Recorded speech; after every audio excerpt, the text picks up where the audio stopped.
Let's record this to the cloud for posterity. The headwind is starting to reduce itself a little bit. The good news is that the workforce, the industry, the number of LOs that are licensed, certainly down quite a bit, right?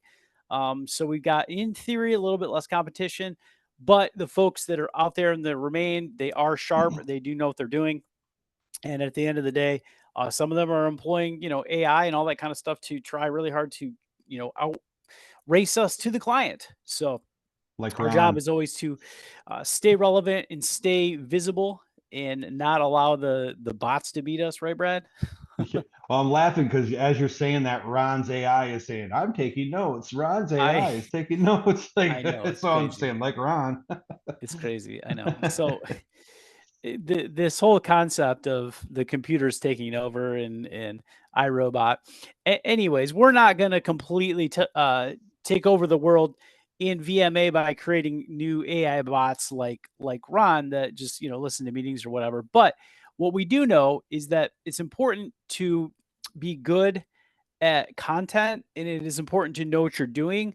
And the VMA mission the whole time, the Veteran Lending Council, has been to educate, to put yourself out there as somebody who knows what they're doing. I always like to call it knowledge-based marketing.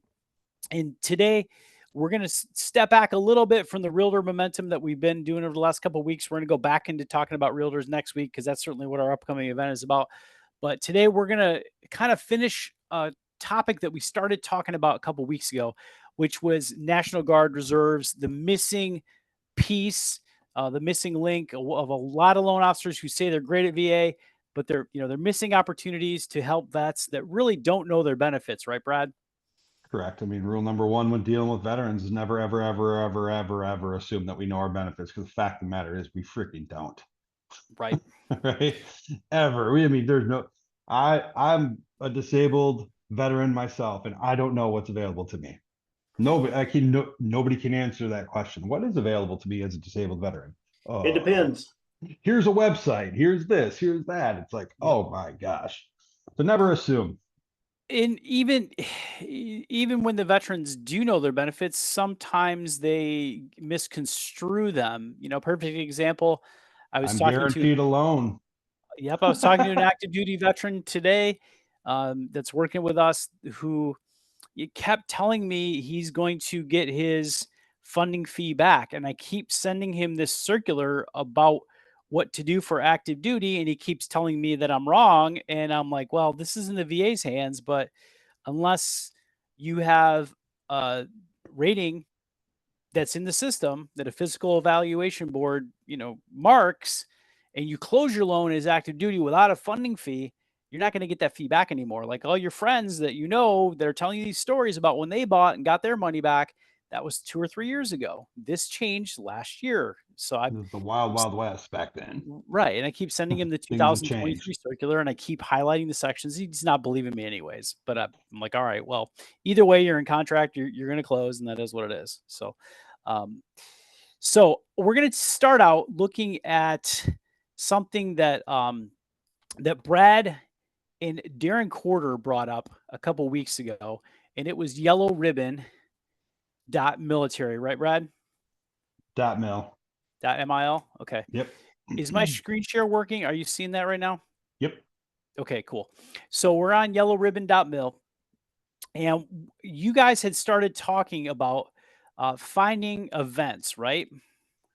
Correct. Now you can either go to events in the upper banner. Okay. So like up Uh, top here. Oh, I see yeah, it. Okay. yep. And then filter it by your state in the component. So component, we can do, we can do all these components, or we could just do one of them. Um, And then there, even if you scroll down on the left, if you scroll down, there's even more things that you can highlight if you want to do pre-deployment phase, like what phase of the pre or post deployment are they in, or even during deployment okay. phases. So you can do different types of ideas. Okay. If the idea that I instantly came up with was if a local guard unit is deployed, I want to know when they're going to be deployed. And 3 months in, I'm going to send every one of them care packages that are cool that I know I would appreciate when I was deployed. right? So That's a good one for me. Or if you want to know when these guard units are getting ready to deploy, or whatever tactic you want to deploy, it's all right here. Now, again, Darren hammered it, and I'm going to hammer it again. Don't do this for sleaze bag reasons, right? You know the sleaze bag reasons. Don't do them, right? If you do this the right way, it's going to pay dividends. So, Brad, okay, so let's say that you see something like this, like Army National Guard, Michigan, which is where Eric Ensley, part of, VMA, had Mhm. originally served. So I'm looking at Army National Guard here, and I'm seeing these Army Reserve National Guard events. Like what are these? And the average LO is going to get really confused looking at this. Well, it's telling you so every deployment you have family days. And these Okay. family days, the units bring in different resources that are available to the troops and their families. Okay, so this is more of a resource fair, if you will. I've never been to a pre one. I've been to a post one before, and it's the same. From what I've gathered, it's the same kind of things. But if you see the event location, that really helps narrow it down too. Like you can't really attend an online event. Augusta, Michigan, there probably is an opening. You would have to register, go through everything. But like Darren was saying, he doesn't just go and register. He goes and builds rapport beforehand. So once you register, it gives you a point of contact. Okay. So he registers and then he gets a point of contact. Then he does a And, little bit of research on what the event is about. and then he does what Delaware and Darren does, and he schmoozes them. Schmoozes them and explains to them why he registered, right? Correct. So Just he's not doing the sleazy things. He's doing the real stuff. He's building relationships and showing them who he is. You know, right. everybody knows Darren, but he can't come off a little, rough, right? Sure. So Sure. if you judge Darren by the first couple sentences that come out of his mouth, you'd be like, wow, he's offensive. But you know Darren's the nicest guy you'll ever meet, right? Right. So Okay. that's So that build rapport with them. now I'm going back here and I'm searching through, just like some of the Michigan stuff here. So all right. So here's Augusta, here's Grayling, which I've got a team that goes to Grayling all the time. So ARNG, Air Force Reserve, National Guard, registering as vendor, right? Yeah. Exhibitor. So I could essentially tell my team, like, hey, there's this pre-deployment event. I could register for it. I would get the contact. I could find out what's going on. And my team that works in this area, could essentially be part of that event, right? So okay, so here's what I'm talking about. If you go back to Mhm. that, now that you see Riley Green through I my existing relationships, I can get to him with one call. okay. You're right, and it's a active duty National Guard recruiter Mhm. who's stationed um, right up the street from me, but Mhm. he's the staff NCOIC of the area, so he's going to know this guy, and he will Gotcha. instantly get me in touch and give me that soft connect that I need and want. You see what Gotcha. I'm saying? So Mhm. this right Yep. here Yep. helps lay the foundation for what we're going to be talking about. And that's once you get in front of them, what kind of things do you want to talk about? Number one. And number two, what sort of content can you put out there to draw attention to yourself? Cool. Okay. All right. So let's stop sharing there. Let's go back over here. All right, cool. So that was a tool that we know Darren has been using to get in front. I've seen him teaching classes with like 50, 60, 70, 80, 100 guard members, right? Correct. And he's just showing us the exact way that he's doing it. And again, be cool with people. Don't be salesy or whatever. Offer to support, offer to help, all that kind of stuff. And that's a resource that again, we don't want to piss people off and have all the LOs on the planet doing this for the wrong reasons, but the folks in VMA kind of get it. We're out here to do things the right way. So let's talk about we made the connection, we figured out how to get an event. They want us to come teach a guard unit or what have you. Now, who do we have on this call outside of Brad? Let's see. Well, We okay, got Heather, so we got Andy, Julie. All right, Mark, I'm going to ask you real quick, Mark Clark. Okay, so you get invited to teach a guard unit. Mark, what are you going to do? What am I Like, going to do? yeah, what are you going to do? I don't know what to do. Well, Oh my gosh, I got to go teach this class. I don't know what to do. yeah, first I'm going to, I've already contacted the person in charge, which we just discussed. But then I'm also going to refresh I'm going to revisit the PowerPoint I have, make sure it's up to date, make sure it is geared towards that demographic, that clientele. And wow, what else? Good question. I've never talked to a guard. Oh, that's all I was looking for. You're gonna okay. You're gonna go figure out what you're talking about, and it's simple stuff. It's stuff we know all the time. And if if you're on this call going, oh my gosh, I don't know what to do, I don't have any notes or PowerPoints. In Elite, there's a marketing section. There's a bunch of PowerPoints. There's a couple of them that are specific for vets or reserve units. Message the group. Will help you find the content that you need. Well, teaching vets is actually easier, I think, than teaching realtors or loan officers, because you don't have here's to a great go example: marketing by education. Marketing by education. Fish, share your screen with us, please. This is an existing PowerPoint that we had in the Elite section already.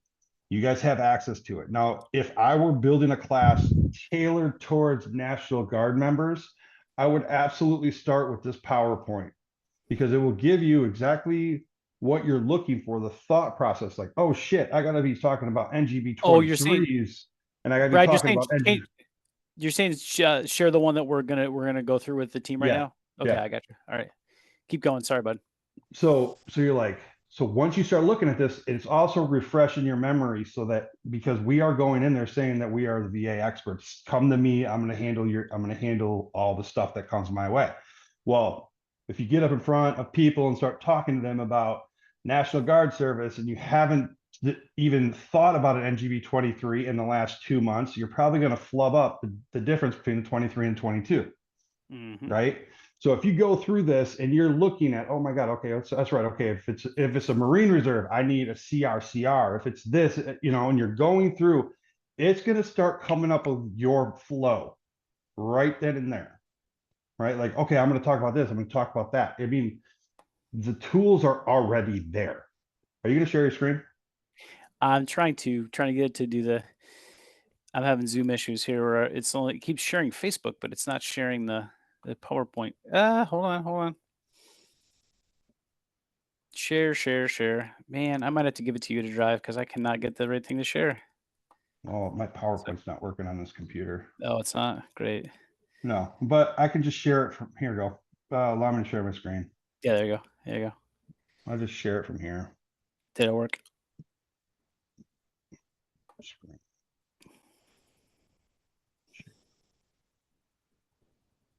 Why isn't it like, okay, there you go. You got it. All right. So this right here, understanding the Reserve and National Guard components of the military and eligibility. I would absolutely start here and just go through this. Like, okay, military service obligation. This is a huge one, because you're going to be talking to a lot of National Guard members, and they're going to be all over the place. They're going to be in for 2 years. They're going to be in for 5 years. They're going to be in for 15 years. They had combined service. They did this. They did that. Oh my God. Right. But the big thing is, when all is said and done, it's an 8-year obligation. Right. So no matter how many years they throw out at you, the guard eligibility, it's 6 years, 6 plus 2, 8 total years. Okay. You start out with something like this, what you're talking about, right? They see, okay, this person at least has this broken down correctly. They appear to know what they're talking about. Yeah. And then just a refresher, 4 components. Yes, seems easy, but it's easy to forget if you're not in it all the time. Fish, we were just talking about this just recently, like something that was we were way overcomplicating something. We're just like, oh my gosh, right? Like it's also very humbling for us when we're like, oh shit, look, yes, I'll absolutely answer this question. To understand this, I tell you this. Wait, to understand this, I tell you, and you have to go back like 5 steps to bring them up to speed. So it's very, very easy to forget about the basics, is what I'm saying. And when you're teaching a class, you're going to be teaching them the basics. I mean, everybody knows how to multiply until you have to teach it to your 3rd grader. Okay. Yeah, Keep that's that the in part that's mind. really important, is that you don't have to teach at the same level as you would be teaching a new loan officer on your team when you're teaching a veteran about their benefits. It's Okay. just it's not even the same. So going over this, I'm like, okay, so there is a possibility I could be dealing with people that are activated. Great. So active and reserves. Okay. Okay. If we're talking about National Guard, okay, what's the active duty? So there's different types of active duty. There's Title 10 and Title 32. Oh shit, I'm talking about Title 32 to these guys because Mhm. it's brand new. Boom. I got the first thing I'm going to lead off with. Title 32 eligibility, right? You see what I'm saying? This is how I would map it out for any class that I'm teaching. Right now that I understand it, I'm going to start writing it down. And all I'm doing with these PowerPoints, I'm just copying and pasting slides. Hey guys, I just put this PowerPoint on top of the PowerPoints in the Elite archive. So it'll be the first one you pull if you went in there to pull PowerPoints. All right, basic eligibility. So knowing what I know about teaching to these National Guard or reservists, there's gonna be a lot of questions about coming from conventional to VA. So I need to be on my shit when it comes to eligibility. 6 creditable years, blah, blah, blah. You can read over all this stuff. I'm not going to do it for you because you guys already know it.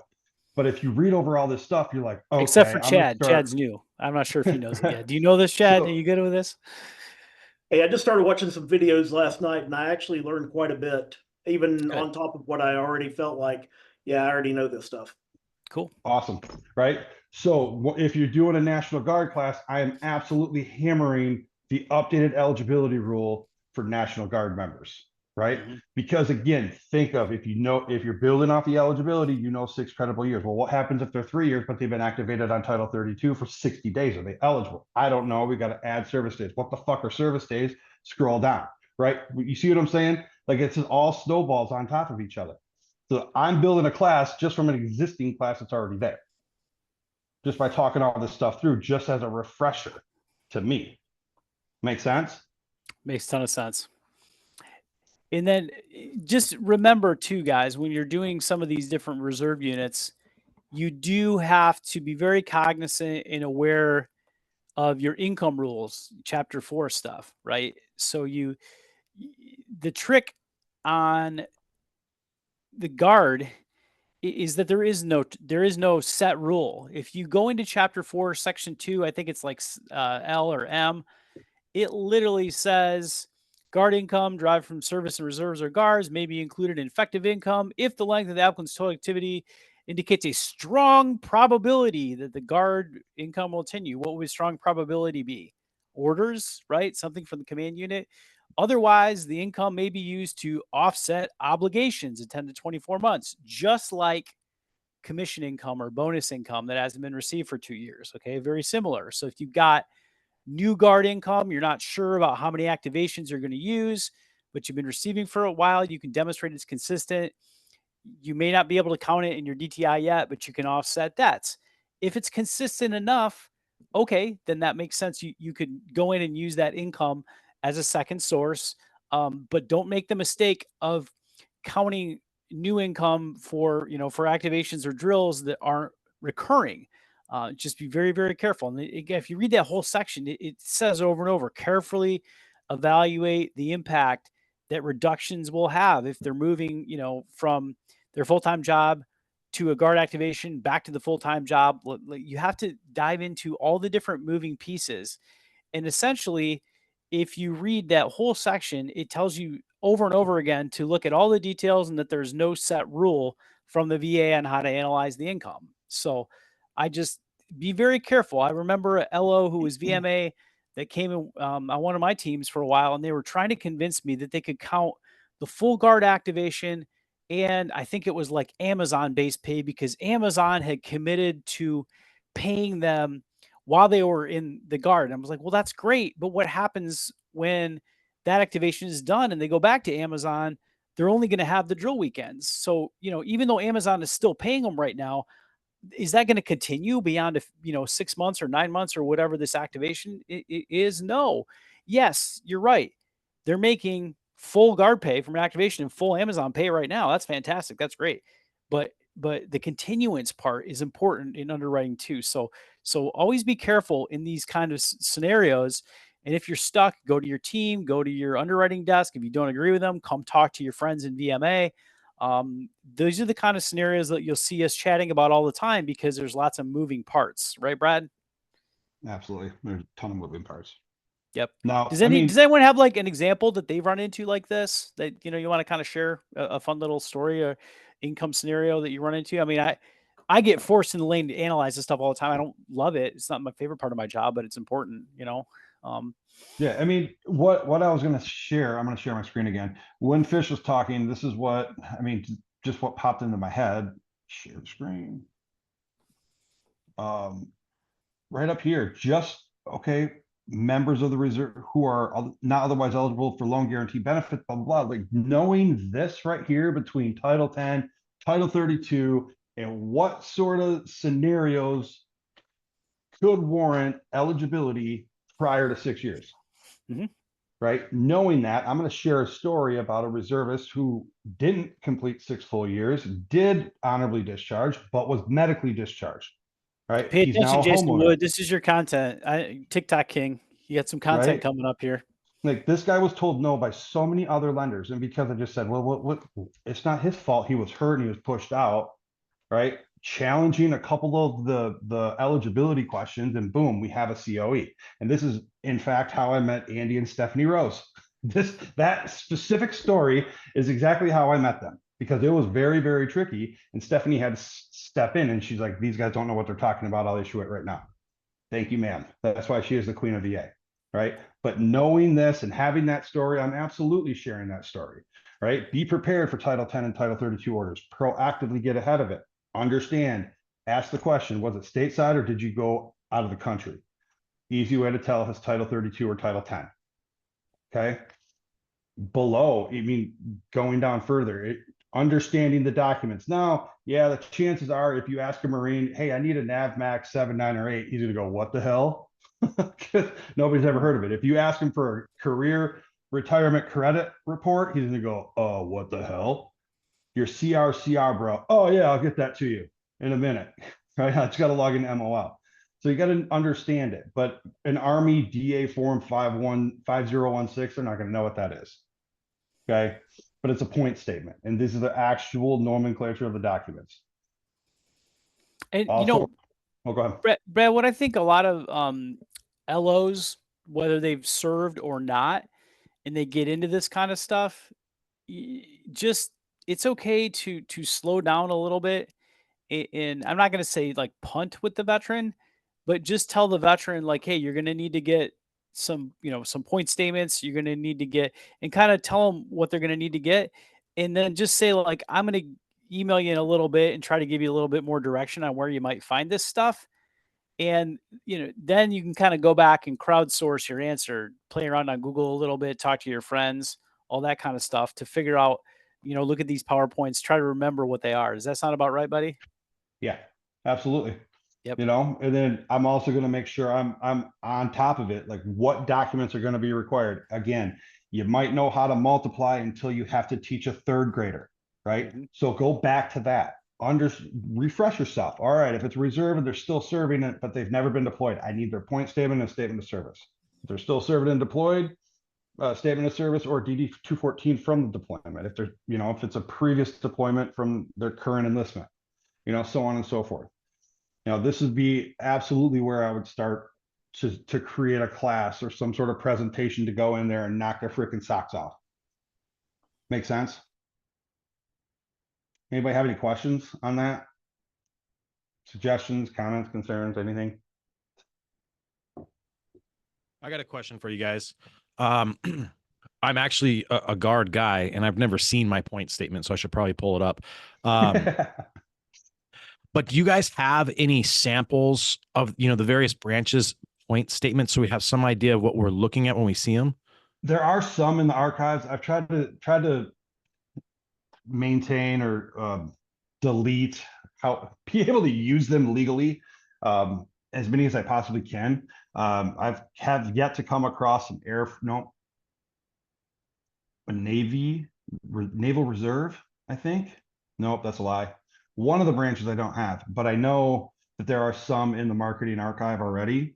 Okay. Whenever I get more, I try to upload them as soon as I can. Cool. Okay. That's good.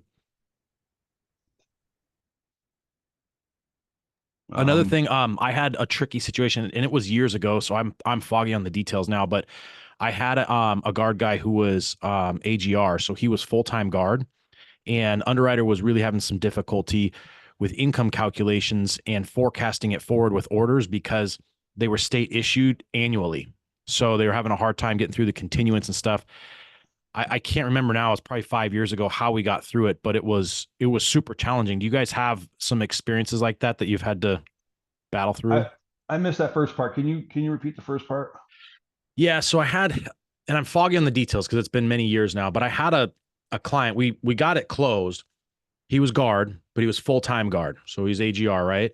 Yep. And his orders are issued annually because the state does it every year, right? So it's not like, hey, you're on orders for 3 years. It's every year or every time the budget allows in the state, they'll issue the contracts for the next full-time situation.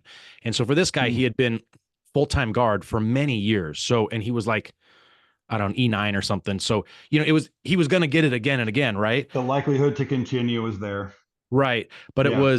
it was calculating that and forcing it with the underwriter. And I forget the difficulty, but it was a battle. We finally got through it in calculating his income because he got activated. So then he went on full-time orders for a while, then came back, went on state orders. So he ping-ponged back and forth because he was getting deployed. So I don't know if you guys have had that, but it was really tricky. Yeah, we try to share as many tricky scenarios that we've overcome as humanly possible. I don't think we have anything quite like that. That sounds pretty gnarly and fun. Yeah, lots of fun. But we got through it. But I It mean, sounds the like something lesson, you got through it. the Yeah. lesson is important though, because I'm guessing, Jason, that you didn't send them out to buy a house until you had the COE sorted out and the income sorted out and all that kind of stuff, right? Correct. Yeah. So, that's, we all know that part of it, or we should all know that. But I think the challenge is that we know, and then we forget sometimes to teach every single realtor under the sun about how critical it is. And of course, all the people on our team. And then, we get called in to do the rescue and all that kind of stuff. But at the end of the day, I was kind of joking by challenging you, but I'm just as guilty as everybody else on this call. I don't have any forward-facing content out there on guard units right now myself. I need to make some because this kind of stuff gets confusing and lost. And I just picked up a scenario myself last week, and it wasn't a guard unit, but again, a challenging situation with a military separation. And it was, it was needs of the military type stuff. But this guy's out there shopping for a house, looking, writing offers in the whole 9 yards, and doesn't have a COE. And seriously, guys, we got to get that message out there.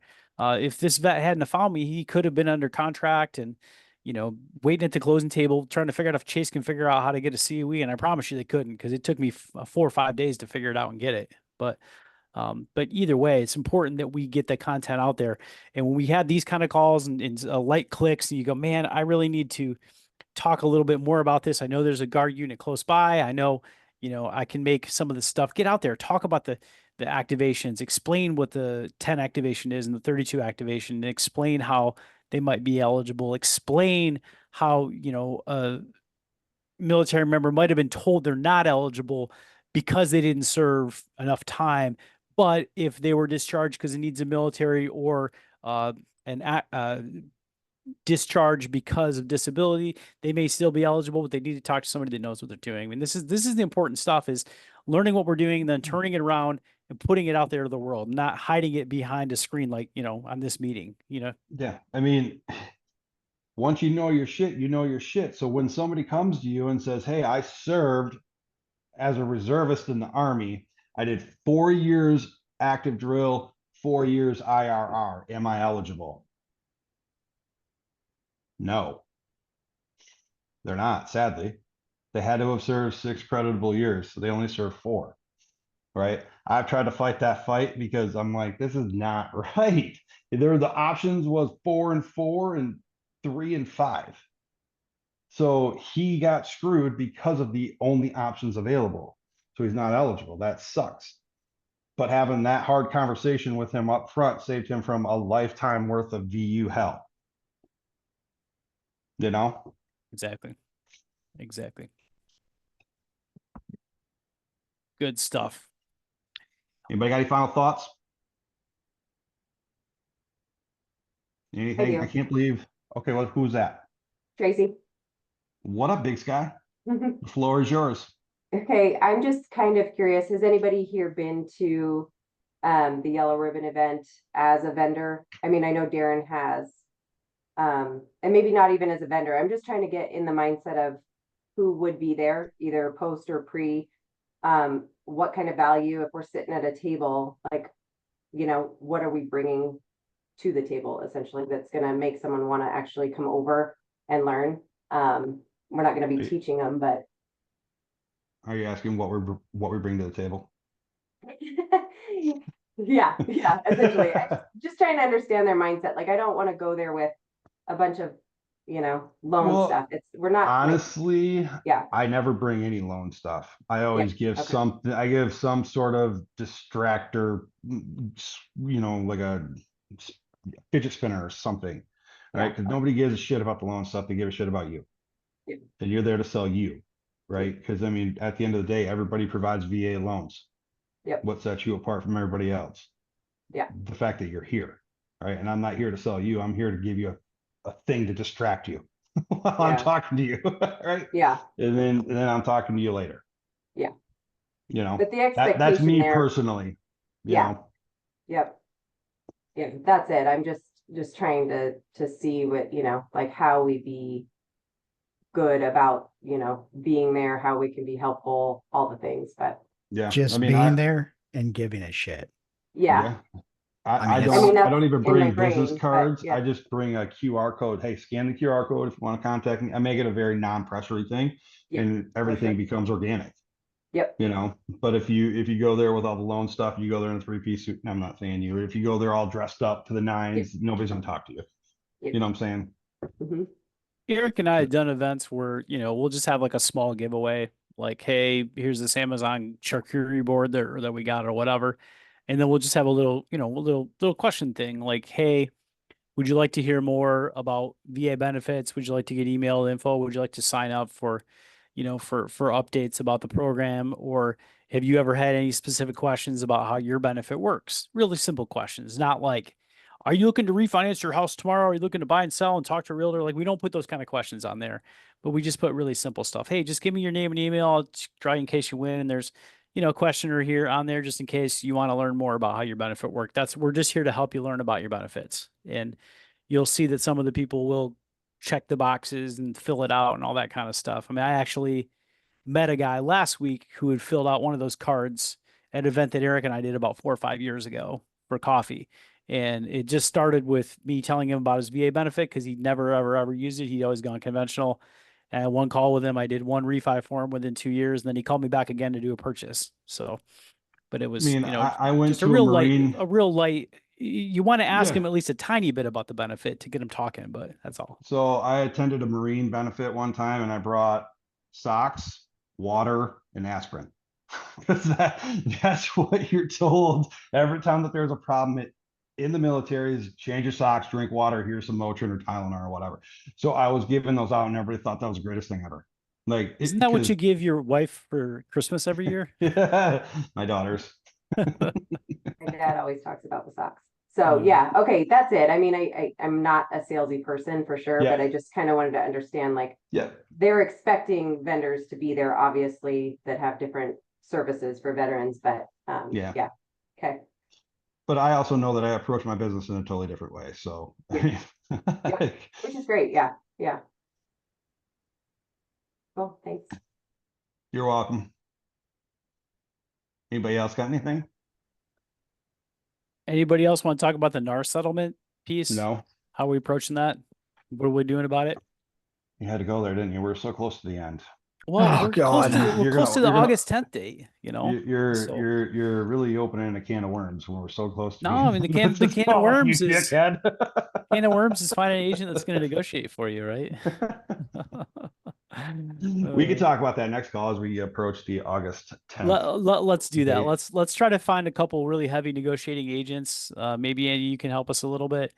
And I think we need to talk about negotiation strategies with the NAR settlement because that's going to be really important. Yep. Agreed. Because obviously we're going to keep helping veterans, and they're going to be facing in some markets increasing pressure to pay commission outside of the deal. So the one stat I saw, I can't remember where it came from. I'll have to look and find it maybe for next week. Is that I think it was 78% of sellers are still going to pay buyer side. So it's like I don't think a lot of this is going to change. It's a lot of hoopla about a lot of nothing. And here's the thing: the settlement is not yet settled, so we don't know where the hell this thing is going. So stand by to stand by. My favorite words. Exactly. Stand by for word. Exactly. Okay. All right. I'm out of here. Okay. Have a All great right, week. sounds good. Appreciate See y'all. you guys.